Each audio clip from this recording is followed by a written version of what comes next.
ধারা দেশ পরিচালনা করেছে তো সবাই ব্যর্থ হয়েছে। সেখানে ছিল দুর্নীতি, ঘুষ, তারপরে নিয়োগ বাণিজ্য, অনেক কিছুর উত্থান যদি হয়, ইসলামী সরকার যদি গঠন হয়, তাহলে এটাকে বিকল্প হিসেবে তারা করবে।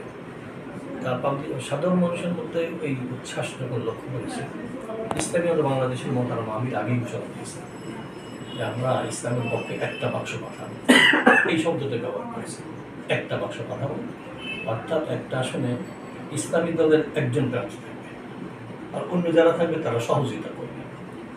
আসন সমঝোতা যেটাকে বলে, এই সমঝোতার ভিত্তিতেই কিন্তু আমার সামনে থেকে বলার চেষ্টা করতেছি।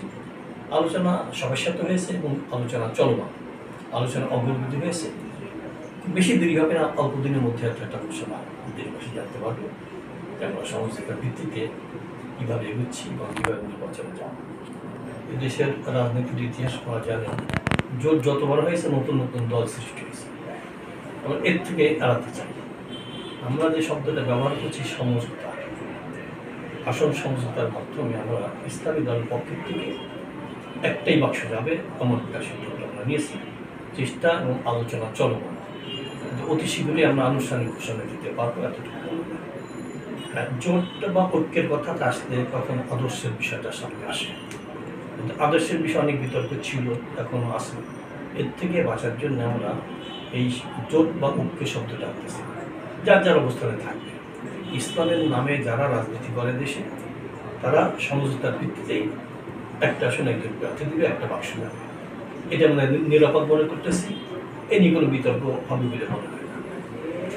আচ্ছা, প্রত্যেকে বলে দিয়েছি আমরা, আমাদের একটা সমন্বয় কমিটিও আছে যে আপনারা যার যার প্রার্থী ঘোষণা করে দেন, তারা ময়দানে কাজ করতে থাকবে।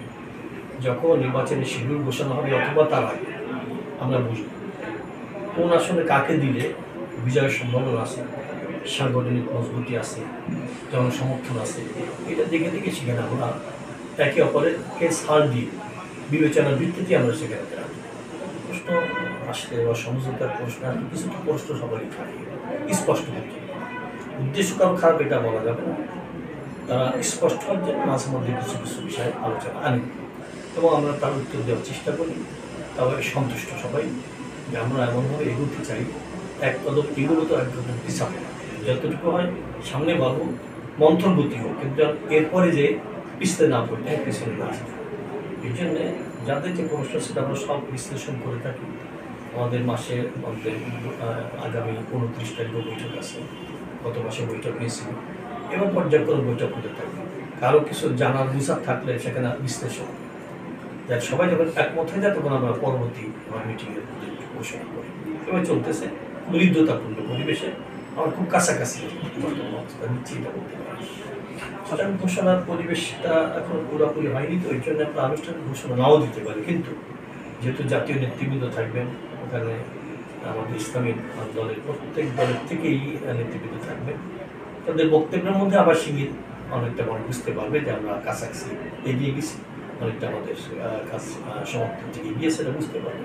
ওখানে বক্তব্যের মাধ্যমে কিন্তু জাতি একটা মেসেজ পাবে যে আমরা কাছাকাছি চলে আসছি।